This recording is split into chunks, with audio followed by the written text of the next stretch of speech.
Ladies and gentlemen, if you'd like to take your seats, we'll get started in a second. Whilst you're doing so, my name is Trevor Watkins. I've had the pleasure of working with SoccerX for many, many years. I also used to own AFC Bournemouth on behalf of the fans. So this is a great panel. I'm delighted to be able to chair it.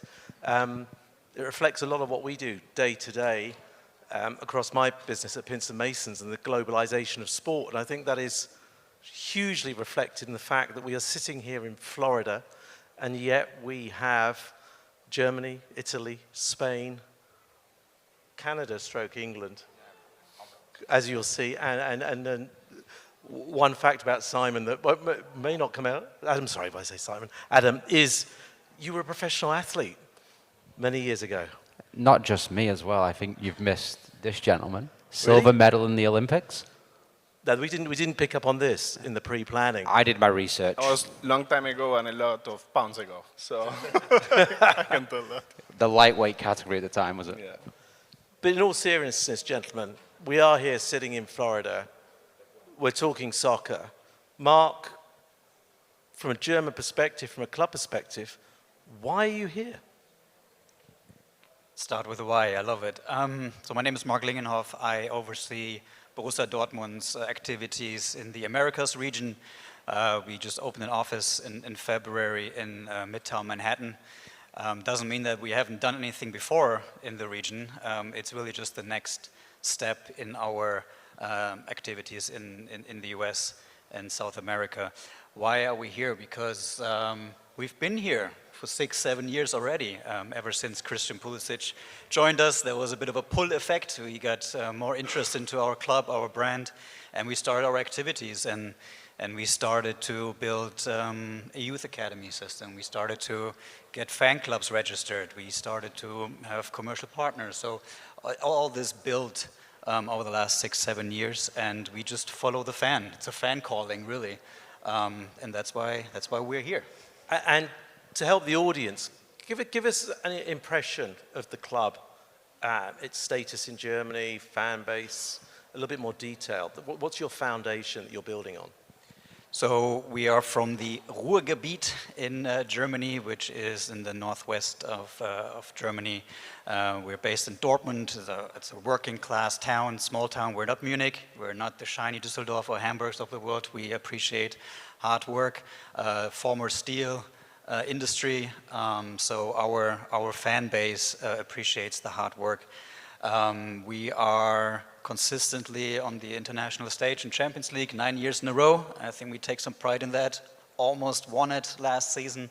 But we are a strong number 2 in Germany after the other team in the south. The team that should not be named. Yes, no, it's, you know what we're talking about, those with the red color. So yeah, a strong number 2, and we hope to change that over time. And a huge reputation for producing talent. Absolutely, thank you for that prompt. Yes, we are famous for selling our best players. It's part of our business model. But we nurture talent. We have a very strong academy system.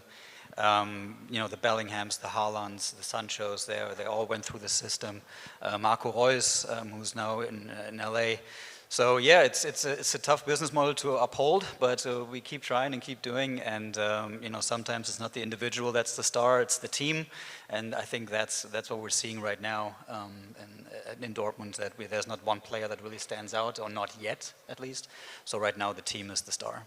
And Andy, for you, different considerations being here, representing a league. What is it that's driving you to be here? So, I mean, it's just a really great time for football in Italy, for soccer. Over the last few years, we like to say calcio. So calcio is soccer in Italian. Calcio was back. So in the 80s and 90s, Serie A was the #1 league in the world. And there was a little bit of a dip. But over the last few years, there's been a real resurgence in soccer or in Serie A around the world. Last year, we got a 5th Champions League spot. So the opportunity here in the US is just how do we get more people engaged with Serie A and our clubs and our players. And so we opened the office here. I'd like to think about our work across 5 key dimensions. So one is brand development. How do we get more people to understand that Serie A is the league that it is and is competing at the level that it's competing? Two is audience development. How do we get more people connected to our social channels, subscribe to our email, watch our matches on CBS, who's a great broadcast partner. Three, we're here to build a commercial business. So we are talking to sponsors and looking to work with people to help bring Calcio to more people in the US. We do a lot of work in the corporate and social responsibility area. We have partnerships with South Bronx United, Street Soccer USA, and lastly, and maybe most importantly, is our job is to support the clubs here. So our clubs don't have offices today. So as clubs want to activate here, AC Milan was here for the summer tour. We'll have Juventus and Inter here for the Club World Cup. So and then day in and day out, we're supporting the clubs on activations and content development. So those are our 5 key dimensions and why this office exists. And for you, Nicholas, from a Spanish perspective, it was fascinating to learn that Barcelona was here in the 1930s. Real Madrid have been playing here in the 1920s. And you've kept coming back. What is it you've been doing and trying to achieve over the last few years? So I will say, like in our case, is different in the sense that we have probably the 2 biggest clubs brands in the world. So it's amazing to have them in the league and have them growing their brands, have been doing this activity. But we need, as a league, to be also supporting all the other clubs at the same level than Barcelona and Real Madrid. And that's why in 2018 we decided to take an approach to expand into the US market. Soccer is a global sport. It's not anymore a domestic thing. We have millions of fans in the US. We need to be closer to them. We need to cater to them. And people need to start understanding that for us, a fan that is buying a season ticket holder in Spain has the same value that somebody that wakes up at 6 a.m., pays $20 every month to watch La Liga on ESPN Plus, and wakes up to follow their team every week. So fans are now global, and we need to be closer to them, understand their needs, and activate for them, and make them feel part of this experience. And again, just by way of background for the audience, how long has La Liga, how long have you been here? What presence do you have? So the approach that we took to the market is very different to what we have in any other country in the world due to the complexity, how diverse, how big this market is. We signed a joint venture with Relevant Sports for 20 years in 2018. It's a very sophisticated operation, and this is not a marketing unit of a league in the US. So this is a business. It needs to be profitable. We've been profitable since year 3. We've signed the 2 biggest media deals of La Liga outside of Spain, both with ESPN in the US and Sky in Mexico. Through the duration of this contract, we are delivering $2 billion back to La Liga and to the clubs. And since year 3 being profitable, we've generated in 6 years 77 million in revenues. 36 of these have been reinvested in the market, which is important about what you are doing in the market, keep growing the sport in the market. And 41 million of this amount have gone back to the clubs. So we are now working with the clubs to sustain and support them coming to the US also and growing their audience here. So a true revenue generating, profit making entity that is giving back to. It has to be, because if not, at some point somebody's going to ask, why are we spending this money there? And that's a very, very good question. So Adam, from your perspective, marketing experience from England, based in Canada, doing a lot of work in North America. What is the landscape that these organizations are up against or trying to get involved in? Given you've got NBA Africa, NBA playing in the Middle East, Europe, NFL doing the same? Yeah, I think it's, again, where there's opportunities, obviously challenges for them, but ultimately football is arguably probably the only global sport that really exists out there where everywhere is playing it. We obviously had the World Series of Baseball a couple of weeks ago, which 2 American teams are playing against each other. So I think the opportunity and the idea of fandom, there's a huge opportunity, a huge market here in North America. And I think the interesting thing and opportunity is that there's people out there want to be fans of a certain team, and they may not have found who that team is yet, or they may never land on a team.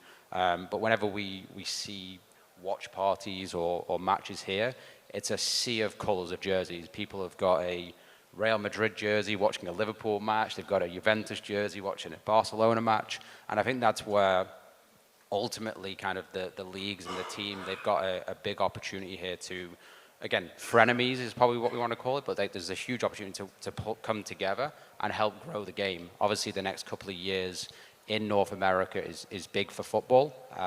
You've obviously got the Club World Cup, and you've got the World Cup after that as well. So I think this is the moment now where they can really start to grow, not just the game, but obviously try and attract more and more people to the various different teams that exist in Serie A, La Liga, the Premiership, or individual teams like Borussia. Is that what you would set as a main objective, the building up of the fan base here, or is there more to it for you? I think there's more to it because obviously there's significant competition for like eyeballs here. You've got your traditional, your NFLs, the NBA, the MLB, where you've got these die-hard fans who might just be locked in on that, or college sport as well, which is ultimately as big. But there's a huge opportunity. You've obviously got the MLS here, which is the homegrown product, and you see talent like the Messi's coming, which has brought significant eyeballs and money to the league. But that's also opportunity here for these European leagues as well. And I think they're starting to see that, the investments coming in from the leagues, the teams, and then the brands are also starting to follow now as well, which ultimately comes back down to what Nicholas said around sustainability. They need to have money coming in. They can't just continue to keep spending because ultimately someone's going to say, this is not a great business model, let's change it. And last question, just at this moment for you, your business looks at data, it looks at the reach, it looks at really what a product like the various leagues and teams here are doing to deliver value. Are you seeing rights values going up because of it? Are you seeing new partners wanting to get involved with the clubs and the leagues? Yeah, I think ultimately, again, I'm the CEO of Spike, but amongst the portfolio and sister companies that I have, we've been doing digital overlay for a number of years for some big clubs. So working with Real Madrid, working with AC Inter Milan, allowing them to monetize the US audience already. So I think there's now just a continuation and opportunity of that to expand beyond that. And again, as teams continue to come over here to North America for games, that's where you can get bums on seats, you can build that fandom and that long-term connection between individuals and the teams. And again, as this progresses, who knows, like are the Champions League going to come here and host a game here and things like that? There's rumors that that's going to be something that happens. So I think the world of sport and obviously football as a whole, the eyes are on North America now for the next couple of years, and then you obviously got the Olympics afterwards with football involved there as well. So I think there's just a huge opportunity now that really needs to be taken by both hands. And I think by people coming together like this and, again, the collaboration that exists, I think ultimately that's a better product for everybody. And Mark, picking up on something you mentioned earlier, it's clearly not just about fans for you. You've got an academy, you've had in Texas for many years. Are you trying to get talent from here then to boost the club in the long term? But tell us a bit more about that program. Yeah, so I think there are things that we can control and things that we cannot control. I cannot control who we sign, how we scout, how we do all that. That's not my responsibility. So my task is to build a infrastructure that we can build fandom, but we can also immerse ourselves into the US sports landscape and soccer landscape. And youth sports is a big part of that. So we are famous for developing players, and I think all of us have a responsibility to help grow the game in this country. And the Youth Academy is just something that came natural to us. We have now around 18 academies, around 5,000 boys and girls spread out across the country. And that's a growth model for us. It's working. We're very authentic about it. We have German coaches from Dortmund fly in every quarter to make sure that the local coaches are upskilled, etc. So that's one of the centerpiece of our activities, including, on top we have the fan clubs, we have commercial partners, we have a very strong social media presence with Black Yellow, which is a very strong platform for us to connect with the fan. And you talked about dimensions, and we have I call the playing field on things and what we explore to connect with the local fans. Is the academy a pathway to eventually playing for the first team? We're not at that stage yet that we can call it a pathway, because this market is so fragmented, as everybody knows in this room, and there are so many entry points into the sport. We give one of those access points, but we haven't been able to connect it yet to one of the many options for talent to develop further. Yeah, but certainly probably not for this panel, but the multi-club ownership, the way in which clubs relate to each other is fascinating.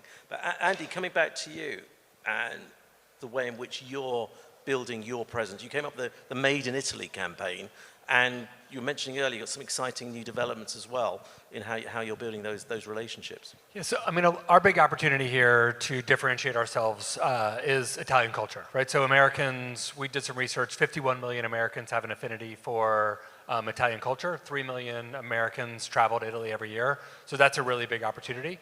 Fashion is a big part of Italian culture. So this morning we actually announced a partnership with Classic Football Shirts. If people are aware of the jersey company that's done really well here, it's growing quickly. So we're going to activate with them on the ground. A lot of it I mentioned is celebrating the heritage of the 80s and 90s through vintage shirts, but also celebrating the games today. So next Saturday, everyone's invited who is in New York. We're doing a watch party that actually features Juventus and AC Milan. And so actually those teams both have 2 American players, including Christian Pulisic, Timothy Weah, Weston McKennie, and Yunus Musa.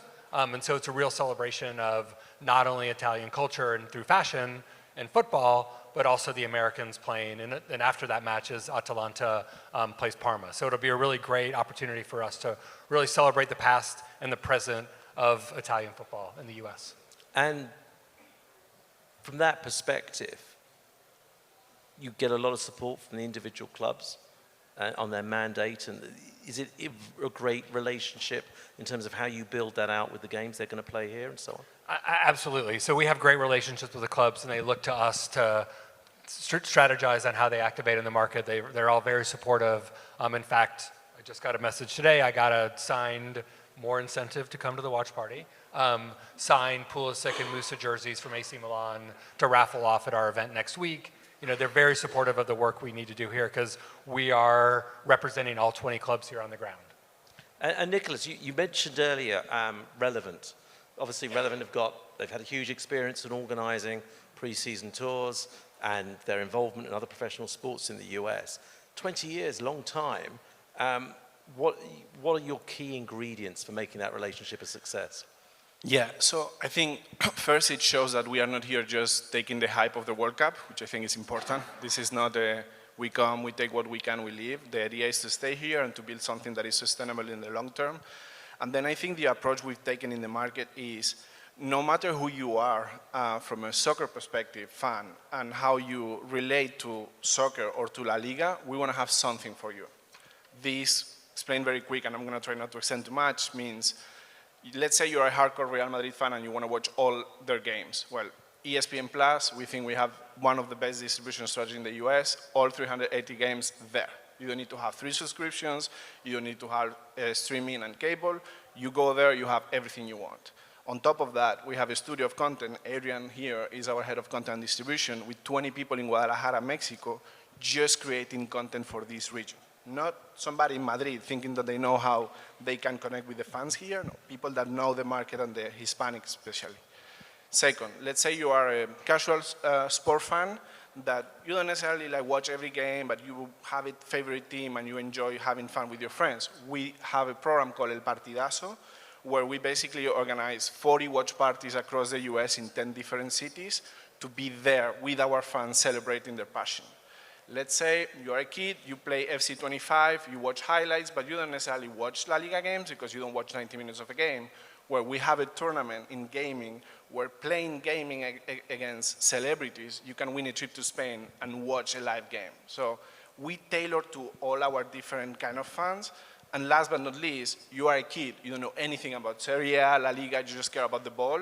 We have grassroots initiatives to try to be next to you while you develop your soccer career. So it's understanding what the different personas, or who the different personas could be, and what can we offer them, and be there for them for the long term.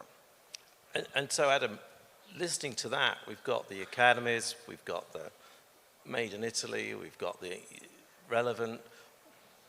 What are the key ingredients for you with the research you're doing? What are you seeing that these organizations should be doing more of? And use of technology, for example. Yeah, no, for sure. And I think it's, again, ultimately kind of two things. Number one, growing the game, that's a separate piece of the pie, but obviously the commercialization aspect is probably where I spend the most of my time.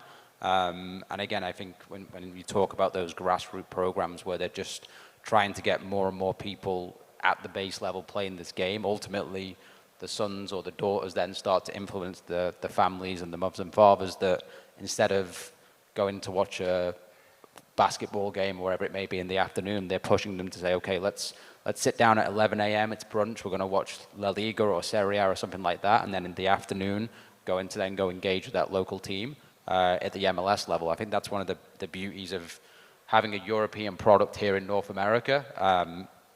I mean, I do it all the time. I'm a Liverpool fan. I watch it in the morning, and I've got the afternoon to watch some other sport or another football match. So, I mean, that's where there's just a huge opportunity, and ultimately, the more eyeballs that we can continue to show coming into the sport, into the game, that's where ultimately the advertisers and the brands will come in, and that whole cycle continues to work then from a commercialization perspective. Because, again, we can only pour certain amounts of money into growing this, but if it's not sustainable and the growth doesn't continue, we kind of see it filter off then. Obviously, you had like the World Cup was here in '94, I believe it was. And again, we kind of saw a bit of a drop off. Then MLS came along and they tried to rebuild it. So I think taking those learnings and providing the platform now for growth beyond the World Cup is the biggest thing here right now. It'd be interesting to get your take, gentlemen, on that point.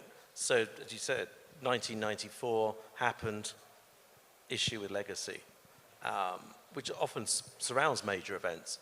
You're here, and as I understand it, you're looking for a sustainable long term. How important is 2026 to you, and how do you think you can utilize that to help your growth in the future, to all of you? I mean, for me, I think 2026, first of all, we're coming from a higher base than we were in 1994, so that's, a major advantage. But to me, I think less about 2026 because that's going to be an organic growth that I'd like to think we have control over, but that's just going to happen organically, and it's going to be incredible. To me, what I worry about and what I think about most is what is the strategy for retention? So we don't have the same problem we had in 1994, where we had this huge spike and then went kind of basically back down to where we were before, we being the sport in general. So what I think we as a sport need to think about is what do you do the day after the World Cup?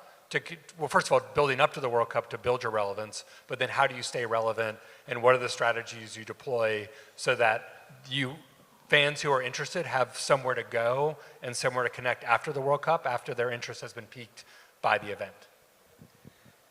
I mean, for me, 25 is probably bigger than 26 because we can tell our story through, authentically through the club. We're participating in the Club World Cup. World Cup, amazing for the overall interest into the sport, the eyeballs, and probably more youth playing soccer. But for us, it's hard then to tell a story. It's through the players, it's through their teams, so it's a bit of a stretch to be authentically telling our story. So next year is the big year for us to show up here over 2 to 3 weeks, really. It's unprecedented to have that type of exposure in the market, so we will make sure to capitalize on that in many ways. So in terms of planning, is there anything you can share that? No. With your secret ingredient. No, what I can say is that the club has done a tremendous job over the last 6-7 years to build that infrastructure. And now we're just, we have an investment and growth strategy to just accelerate those initiatives and put more resources behind it. But the clear intention is in 7 months from now, we are ready and tap into that infrastructure, be it fan clubs, academies, and activate all of that. Regardless of where we're going to play, East Coast, West Coast, we are ready, we are prepared to have strong partners in place to do everything the BVB way. Nicholas. In our case, it's basically what these gentlemen have said, like it's World Cup, Clubs World Cup, the World Cup, Women World Cup, LA Olympics, like it's going to be very busy the next 4 years. So we need to make sure that we have the proper foundations to take advantage of that opportunity, but keep growing after. I feel the work that our commercial team is doing with our partners is amazing, and we want to keep building this relationship with these brands beyond the World Cup, so they understand that their soccer strategy can be tied to La Liga, and they can see the benefit there beyond just a single event or a hype moment, to say it in a way. That's why a lot of what we do requires a lot of investment. You are thinking about 30 people between Mexico and New York. You are thinking about all these programs that I mentioned. Having the support and the help of these commercial partners that understand that this is not just I put my logo, I forget, is no, I'm trying to, tailor for the US Hispanics in the US, how La Liga can help me do that in a organic and realistic way, not just like I put my logo and I'm fine, And you mentioned Mexico. You've got your office in Guadalajara Yeah. as well as your base here in the US. How important is that connection between the two countries for what you're trying to achieve here? It's massive. You need to understand that last poll that I saw was 60-something millions of US Hispanics in the US. Like, that's not something to treat like lightly. 60% of them are Mexicans. So a lot of the things that we do are not like, this is for Mexico, this is for the US. No, this is in Spanish, and we do it in English, in the US and in Mexico, and this is in English, and we tailor to the general market. So our strategy is more focused on the different personas, as I was mentioning before, than not necessarily countries. Like, understanding North America as just US or just Canada, of course there's difference, but the US is very diverse. So you can have strategies that you can apply here and open in Colombia. Because if you are targeting Colombians in the US, why would you not take advantage of that for your Colombian fans in Colombia too? And this is something you're finding out in terms of your research and marketing and direction of travel for clients, this honing of campaigns and focusing on at a micro level as well as a global level. Yeah, I think so. And again, I think the Mexican one's a really good example. I think Mexican League's the most watched league in North America right now. So again, it's kind of an interesting, again, huge opportunity for soccer fans here. But ultimately, a lot of the brands, especially brands that might be non-endemic to football, like North American ones, there's an education process, I think, about who is the audiences and who are the fans and like what do they really want to be connected with. Because again, you get a lot of the brands who are just fully focused on American football, and it's so foreign and alien for them to be attached to soccer. But that's where, as the education process, and I think they start to get their head around what global football really is and the opportunity there, that's a massive opportunity for everybody from a commercialization perspective. And again, it comes down to what Nicholas said. It can't be, here's a logo, slap it somewhere and walk away. It's got to be authentic. It's got to be woven into the story and the background, the makeup of these leagues and these teams to make it really resonate ultimately with the personas they're trying to connect with. And a long-term commitment. I would say, yeah, I mean, it's not authentic if it's kind of, here's 1 year, we're gone the next year, then there's no sustainability there, I don't think, or authenticity for the brand long term. Obviously, people are going to probably try it with the Club World Cup and the World Cup. But I think for the long term, and again, these gentlemen are doing a really good job of it, is identifying those partners that are in it for the long term, which ultimately is going to benefit not only themselves, but also the bigger good of the game as well. And you mentioned you're a Liverpool fan. Yes. I mean, I'm a Bournemouth fan. Probably the same that our family or my father took me when I was 7, and I turned into a lifelong Bournemouth fan. These gentlemen are trying to crack a new market, relatively new. What are you seeing in terms of fandom and the way in which the US, the Mexican fan, the Canadian fan would look at the offering? Is it a different way to what we might see traditionally? Yeah, I think it is different. I mean, again, you look at the US sport landscape, you have like the NCAA college system. People are loyal and die hard to the universities that they end up going to. If you go to Michigan, you support Michigan the rest of your life. So it's a bit like you and me with Liverpool and Bournemouth, that wherever that's your... Yeah, it kind of becomes that. Whereas again, like these are new teams, new leagues that are coming here, and people I think are trying to figure out where they ultimately align from an affinity perspective. Again, you probably got a lot of Christian Pulisic fans who they might have been buying Dortmund jerseys or whatever it is, and then they swap as he moves around different clubs and stuff. So I think that's where, again, it's building that connection. I think it ultimately has to come beyond just the individual players, because they're going to come and go ultimately. But I think when you look at the history and the background, I mean, like you were saying before, Barcelona, Real Madrid have been coming in since 1920. That as clubs, they're not going to go anywhere. If, for all we know, I mean, we see it in US sport all the time, Oakland Athletics baseball team are off to Vegas, and overnight a hockey team went from Arizona to Utah.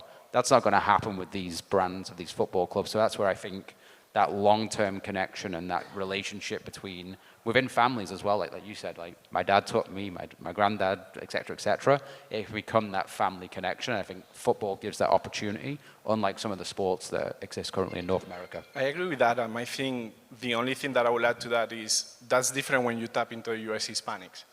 A lot of time there's heritage there. My grandpa followed Real Madrid, Hugo Sanchez played there, I'm in love with Real Madrid, it's a family thing. So you cannot see the soccer fan as just one group. It's like, depending on kind of like the demographics, the origins, their heritage, they are different. And that's why I think the biggest opportunity we had when we started our operation was US Hispanics, is you don't need to teach them what soccer is. They are not here, they are here. They are very close in the journey to become a fan if they are not already a fan. And now we are trying to expand beyond the US Hispanics to that general market soccer fan with all the other initiatives that we are putting together. But just to chime into there, like these people know soccer, and for them soccer is passion. Is the same for you, Andy, in terms of obviously the Italian heritage, Italian culture that's already embedded within the US in particular, that you're actually segmenting and looking at that heritage, but also a new generation of fans? I mean, absolutely. So, you know, as we know, there are kids who love soccer, but don't even, I mean, you actually mentioned this, who don't watch games, right? So they have a different relationship, and I think it's important for us to meet the fan, and especially the younger fans where they are, because eventually they will graduate to watching matches, or I think it's fair to assume that they will graduate to watching matches when they have a longer attention span. But I think it's ultimately important to engage them with content and games and things that they find fun and engaging at the earlier ages, so then as they age up, this is the natural league for them to become acquainted with and oriented to. And Mark, from your perspective, is it like one Borussia Dortmund across US, Germany, globally, or do you find that there are differing requirements, different ways of having a relationship with fans here in other countries? Yeah, I think, I mean, Adam said it well, like there's only one team as a European football fan, right? Here, I think, you know, you see fans and you hear a lot, oh, my favorite team in Spain is Madrid, in Italy it's Milan, in Germany it's Dortmund. So that's something that we are, that's a challenge, but we also lean into that and just say, we want to be your choice for German soccer. I found it very interesting because there's this stereotype of, oh, your fans are only expats that live in Pittsburgh. And that's not true. Like if you go to our fan clubs, you go to these watch parties, 80% are non-expats, right? So there's the audience is there, and there is already a level of loyalty that we see within those fan groups because they're committed, they're signed up, they want to connect. But then there's a big group out there that either like Dortmund because that's their favorite team in the FIFA game, right? And because we always have fast wingers, so they choose always Dortmund as a team. Then we had some great players, and that's great. I like Haaland. What's this black-yellow thing there, that team called Dortmund? All right, I want to explore. And that's our job here, to say, let's give them the access and the experience, the best possible experience to experience Dortmund, and be it through our black-yellow channels or be it through retail. Make it easy that they have a great shopping experience. That's our job, and that's what we are trying to control. And then if there's an American player, I'll take it. If they win the Champions League, I'll take it. But that's something you cannot control. That's right? an interesting one, because we were talking about players earlier, and players move, players come and go. Adam, from your perspective, what's more important for the success of their projects? Is it having household name players, or is it having teams that succeed? As Andy mentioned, 5 Champions League spots. What's the secret ingredient? Yeah, I don't think it's necessarily one thing. I mean, I know we were talking before. I mean, we did some research. We kind of saw like the Brady effect, which when he leaves the New England Patriots, he took a ton of fans with him down to Tampa Bay. So again, that effect where people are loyal to a certain player is always going to happen. But ultimately, these players are going to come and go. They're going to retire. They're going to move on. But the legacy and kind of the culture and the heritage of those teams still exist. And then there's a next wave of players that come through that people get attached to. And that's where the storytelling aspect, I think, of these clubs and what's going on becomes ultimately important, because that's then how they can sustain that long-term legacy. and again, keep them fans engaged beyond a certain player playing for the team or wherever it may be. So definitely the talent is potentially a hook to get people in, to get that initial eyeball, but the attention and to keep them there, that ultimately then comes down to how good a storytelling they can do, what the product ultimately looks like, and that's again where they can have some control over that. And on a slightly more controversial aspect, we'll start with you first of all. No problem. The guys. Obviously, soccer is booming here in this country. USL, MLS, we've talked about the World Cup. At what cost to the domestic market, the advances of European leagues and European teams here? I mean, not necessarily at a cost of it. I mean, obviously, you have Messi leaving La Liga, going to the MLS. I think ultimately, a strong product here in North America ultimately then props up what these gentlemen are trying to do, and then vice versa as well. I think a strong product there ultimately can kind of help here. So I think it's, I think we're seeing on this panel right now, I'm sure these guys talk away from this panel as well and like share ideas, share opinions on how they can ultimately grow the big pie, the ultimate pie that is football here in America.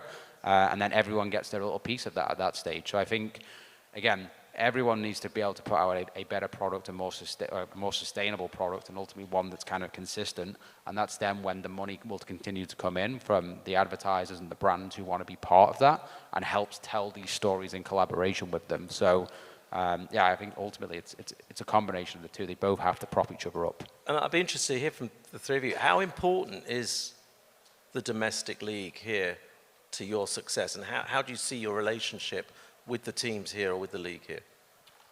I mean, Mark said something earlier that I think is worth coming back to a long time ago, but it was about our matches being on in the mornings, and I think they're not competitive, right? And I think some people think our matches being on in the mornings is a liability. I think it's actually a great opportunity for us because there's less competition and it's differentiated, and then so it's really not competitive, especially now that Apple has moved the MLS games to Saturday evenings, which personally isn't great for me as a New York City fan, having to spend all my Saturday nights occupied. But we're not competitive with the MLS. So I think a rising tide lifts all boats, and I think just a fan journey. It's easy to be a fan of MLS teams, USL teams, NWSL teams, and it doesn't come at the cost of European fandom. And just want to Go ahead, Mark. Mark, sorry. All right. I look at MLS as a barometer of health for the sport. If they are growing, if they're attracting talent, if they can sell tickets, if they can sell the sponsorships, if they have the broadcasting rights, if they bring in the players, that's for me. If they're healthy as a league, I think the sport overall is in a good shape. And the second one I'm looking at is obviously the youth sport. Like, are those teams growing? Is there interest in the sport? Is the youth growing? So those are the two things when you talk about domestic league and domestic impact to what we do. Those are the two things I'm looking at. I think, and it's fascinating hearing from the likes of David Blitzer and Mark Lasry, other significant investors, that youth sport is where they really see they're putting their money in years to come. Sorry, Nicholas, you can add. Yeah, no, I agree with them. There's nothing I can add on that. And I think if it ends up not working, it's not going to be because of us. I think it's because we need to understand better how to interest and get the interest of the fans with this competitive landscape that we have. It goes even beyond soccer. We try to learn from NFL, from NBA. Mark was mentioning they do collaborations with clubs. We also, when we bring our clubs over, we do kind of like a master's degree in a week, go there and learn how they activate, how they talk to their fans, how the offering in terms of entertainment in this country, you don't see it anywhere else. It's a different culture over Europe, but there's a lot to learn to the American way, especially when it comes to revenue, especially. So I think, again, not being competitive and being an opportunity to also learn how to tackle the US fans, it's always positive, and it gotta be positive for everybody. And one thing we haven't touched on, we've talked about youth football, talked about your leagues and the team. What about women's football and participation of women? How important is that as part of your growth plans and open to all of you? And Adam, how important should it be? Do you want to start with Adam, maybe? Yeah, we actually did an article on this. I think last week we released it on our website around women's sport and kind of the growth and the commercialization of that. And I think just in general, you have NIL with at the colleges where now they're actually paying the athletes. So you're seeing more and more of that from an early age where people are building the brand, building the profile. And then that's obviously now transitioning into the women's sport as well. I mean, in Canada, they're launching the first league, I think it's next year. So the sport is booming and growing. And I think the women's sport is, again, bringing more and more people to the game. And ultimately, that's good for everybody. Because, again, I think we've got to talk, especially here in America still, because there's so much competition from the NFL, the NBA, the incumbents, that, again, we need the whole pie and the game as a whole to do well, and whether that's grassroots participation at the youth level, whether that's, again, men and women, boys and girls playing the sport, and ultimately now putting on a better product for the women as well from a professional perspective. That's obviously ultimately great for everybody, and it brings in additional money, additional brands that may have not wanted to come in on the men's side, but now they are. So ultimately, I think it's again, great for the game, and more money, more eyeballs coming in. For us, it was strategic, like literally being a men's league and understanding that the women league depended on the federation, and now they are independent finally. They have their own kind of like entity that regulates the sport in Spain. We created a vertical that was like women's soccer, just to be able to incentivize our clubs to create women division. Like 5-6 years ago, not all La Liga clubs have a women division. So for us, it was super important to have that happen. And now you are starting to see things like Aitana Bonmatí, the results that we have in the Ballon d'Or. In the end, that's the Spanish brand. That's like Spanish soccer is being stronger than ever with the Euros, with everything. That benefits us too. And then having this kind of talent being exported to and going to other countries and started playing in the NWSL, in the Liga MX and whatever, help us a lot too to showcase that talent. So it's kind of like an internationalization the other way around. It's not only I bring an American player to Spain, it's not my talent is being exported, I'm then showing the level of Spanish player no matter of the gender. I mean, to me, it's just been incredible to watch the rocket ship growth of the NWSL. It's staggering, right? And the level of play is really great. So I think, to your point, it just makes a larger pool of people that are interested in soccer that then potentially become interested in Italian soccer or other international leagues. Very important, women's. 50% of our youth academy players are female, and the quality is actually much better than the boys. And maybe just story, like we only established a women's team, Borussia Dortmund, the first team, a couple of years ago, and when we really wanted to get in, said we have to offer that opportunity for women's, and we had a decision to make. Should we just acquire a team, a local team, and put the BVB logo on and say, now that you're our first team and you play in the second league or first league? But then in talking to our fans and our leadership, we realized that's not the BVB way. We actually built a team from the ground up, starting in league, I think it was league 6 or 7, amateur league, and now we're working our way up. And we are now in the third league, and we're semi-professional, and that's just one way that how we show our commitment to growing the women's sport. And we can learn a lot about women's soccer from the US. I mean, the quality here is so good. That's something that we actually have an eye on to learn from, except, not the other way around. And we talked about competition with the domestic market. Are you guys all chasing the same eyeballs? How do you view your relationships with each other, given you're in this market? Maybe Nicholas. I think there's competition, obviously, like it will be like hypocrisy not to say that, but I think the pie is big enough and the market is big enough so we can all kind of like find our ways, and it's about like how we go to the market and how we do it. And in the end, what I was saying before, like this is good for soccer. And what matters is that soccer gets as big as it can, and that we are able to build models that are sustainable in the long term. If we are able to do that and we help the sport to grow here, knowing how much competition there is with other sports, we are going to be successful, and we should be proud of the work that we've done. I mean, Men in Blazers just released, or a few weeks ago, released some research about how promiscuous Americans are with their fandom, especially when it comes to soccer. And so if someone's a Real Madrid fan, it doesn't mean they're not going to also be an Inter Milan fan, or they're not going to be a BVB fan. So there's enough to go around. And again, the more the sport grows, we're all just going to grow with it. Maybe Adam, last word to you. What will success look like for the leagues, for the teams that are here, established and growing, when we meet maybe in 4 years' time, post a World Cup and Olympics? Yeah, I think twofold. I think on the personnel player side, I think more and more American players who can make the jump and go and play for some of the biggest teams in the world ultimately shows that the sport is growing and it's doing well here in North America on the playing side. And on the commercialization side, I mean, hopefully that every Italian team has an office here, every Spanish team has an office here, and they're actually building the game and actually and growing it. I think ultimately is a sign that this is working and it's sustainable, which again is ultimately what we all want to try and get to from a football perspective. Well, I think that's a really positive, healthy note. Thank you all for such amazing insight. Thank you. Thank you all for coming. And we'll be all around to chat afterwards if you'd like, before we move on to the next session. Thank you, gentlemen. Thanks. Thank you. Thank you very much.